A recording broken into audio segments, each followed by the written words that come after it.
Chapter 5 Parmenides. The Greeks were not addicted to moderation, either in their theories or in their practice. Heraclitus maintained that everything changes. Parmenides retorted that nothing changes.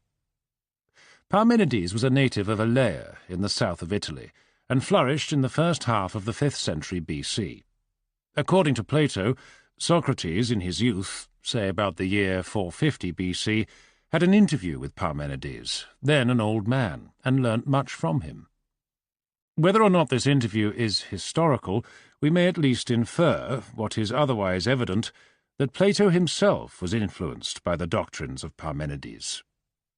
The South Italian and Sicilian philosophers were more inclined to mysticism and religion than those of Ionia, who were on the whole scientific and sceptical in their tendencies.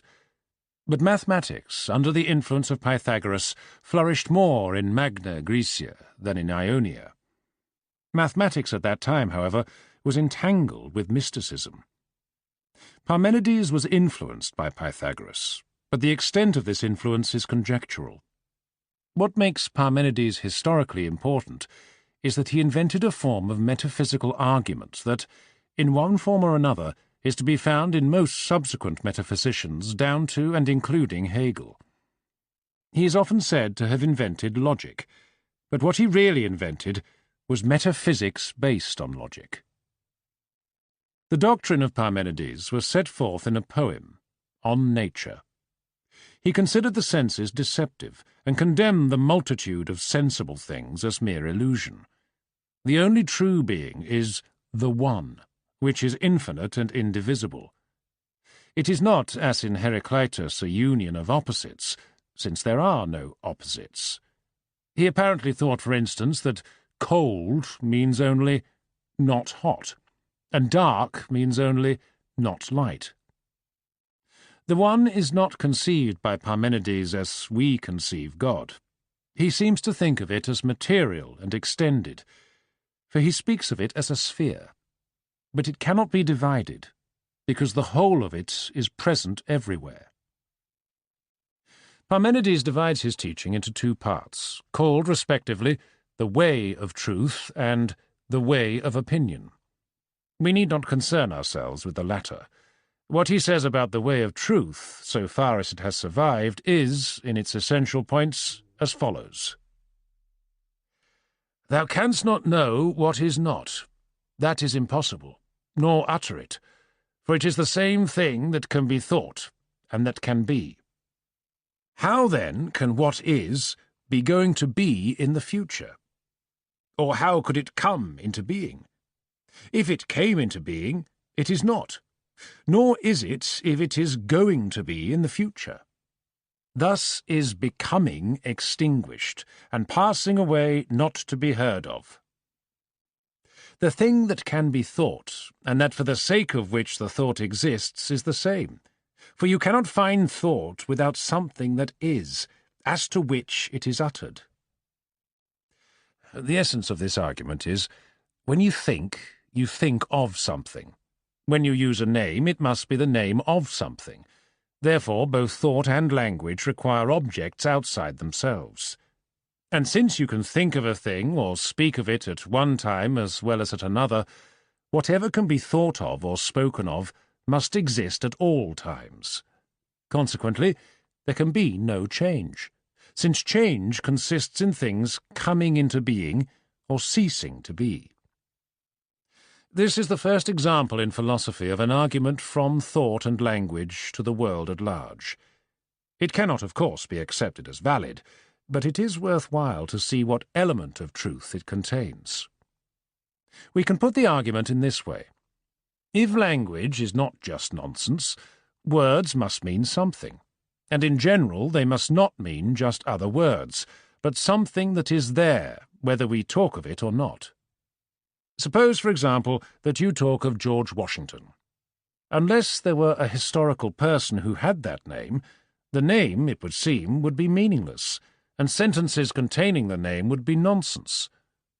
Parmenides maintains that not only must George Washington have existed in the past, but in some sense he must still exist, since we can still use his name significantly. This seems obviously untrue, but how are we to get round the argument? Let us take an imaginary person, say Hamlet. Consider the statement, Hamlet was Prince of Denmark. In some sense, this is true, but not in the plain historical sense. The true statement is, Shakespeare says that Hamlet was Prince of Denmark. Or, more explicitly, Shakespeare says there was a Prince of Denmark called Hamlet. Here there is no longer anything imaginary. Shakespeare and Denmark and the noise Hamlet are all real. But the noise Hamlet is not really a name, since nobody is really called Hamlet. If you say Hamlet is the name of an imaginary person, that is not strictly correct.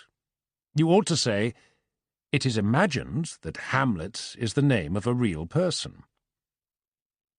Hamlet is an imagined individual. Unicorns are an imagined species. Some sentences in which the word unicorn occurs are true, and some are false, but in each case not directly. Consider, a unicorn has one horn, and a cow has two horns. To prove the latter, you have to look at a cow. It is not enough to say that in some books cows are said to have two horns. But the evidence that unicorns have one horn is only to be found in books, and in fact the correct statement is, certain books assert that there are animals with one horn called unicorns. All statements about unicorns are really about the word unicorn, just as all statements about Hamlet are really about the word Hamlet. But it's obvious that in most cases we are not speaking of words, but of what the words mean. And this brings us back to the argument of Parmenides, that if a word can be used significantly, it must mean something, not nothing, and therefore what the word means must in some sense exist. What then are we to say about George Washington? It seems we have only two alternatives. One is to say that he still exists. The other is to say that, when we use the words George Washington, we are not really speaking of the man who bore that name. Either seems a paradox, but the latter is less of a paradox, and I shall try to show a sense in which it is true. Parmenides assumes that words have a constant meaning. This is really the basis of his argument, which he supposes unquestionable. But although the dictionary or the encyclopedia gives what may be called the official and socially sanctioned meaning of a word, no two people who use the same word have just the same thought in their minds. George Washington himself could use his name and the word I as synonyms. He could perceive his own thoughts and the movements of his body, and could therefore use his name with a fuller meaning than was possible for anyone else. His friends, when in his presence, could perceive the movements of his body, and could divine his thoughts. To them, the name George Washington still denoted something concrete in their own experience. After his death, they had to substitute memories for perceptions, which involved a change in the mental processes taking place when they used his name. For us, who never knew him, the mental processes are again different. We may think of his picture and say to ourselves, yes, that man. We may think, the first President of the United States. If we are very ignorant, he may be to us merely the man who was called George Washington. Whatever the name suggests to us, it must be not the man himself, since we never knew him, but something now present to sense or memory or thought. This shows the fallacy of the argument of Parmenides. This perceptual change in the meanings of words is concealed by the fact that, in general, the change makes no difference to the truth or falsehood of the propositions in which the words occur. If you take any true sentence in which the name George Washington occurs, it will, as a rule, remain true if you substitute the phrase, the first President of the United States. There are exceptions to this rule. Before Washington's election, a man might say, I hope George Washington will be the first President of the United States. But he would not say, I hope the first President of the United States will be the first President of the United States, unless he had an unusual passion for the law of identity. but it's easy to make a rule for excluding these exceptional cases, and in those that remain you may substitute for George Washington any descriptive phrase that applies to him alone. And it's only by means of such phrases that we know what we know about him. Parmenides contends that, since we can now know what is commonly regarded as past, it cannot really be past, but must in some sense exist now. Hence he infers that there is no such thing as change. What we have been saying about George Washington meets this argument. It may be said in a sense that we have no knowledge of the past. When you recollect, the recollection occurs now, and is not identical with the event recollected. But the recollection affords a description of the past event, and for most practical purposes it is unnecessary to distinguish between the description and what it describes.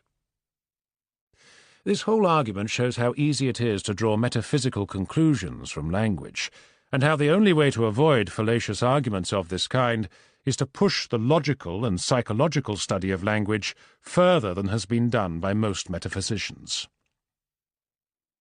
I think, however, that if Parmenides could return from the dead and read what I have been saying, he would regard it as very superficial. "How do you know," he would ask, "that your statements about George Washington refer to a past time? By your own account, the direct reference is to things now present. Your recollections, for instance, happen now, not at the time that you think you recollect. If memory is to be accepted as a source of knowledge, the past must be before the mind now, and must therefore, in some sense, still exist." I will not attempt to meet this argument now. It requires a discussion of memory, which is a difficult subject. I have put the argument here to remind the reader that philosophical theories, if they are important, can generally be revived in a new form after being refuted as originally stated. Refutations are seldom final. In most cases, they are only a prelude to further refinements. What subsequent philosophy, down to quite modern times, accepted from Parmenides was not the impossibility of all change, which was too violent a paradox, but the indestructibility of substance. The word substance did not occur in his immediate successors, but the concept is already present in their speculations. A substance was supposed to be the persistent subject of varying predicates. As such, it became, and remained for more than 2,000 years, one of the fundamental concepts of philosophy, psychology, physics, and theology. I shall have much to say about it at a later stage. For the present, I am merely concerned to note that it was introduced as a way of doing justice to the arguments of Parmenides without denying obvious facts.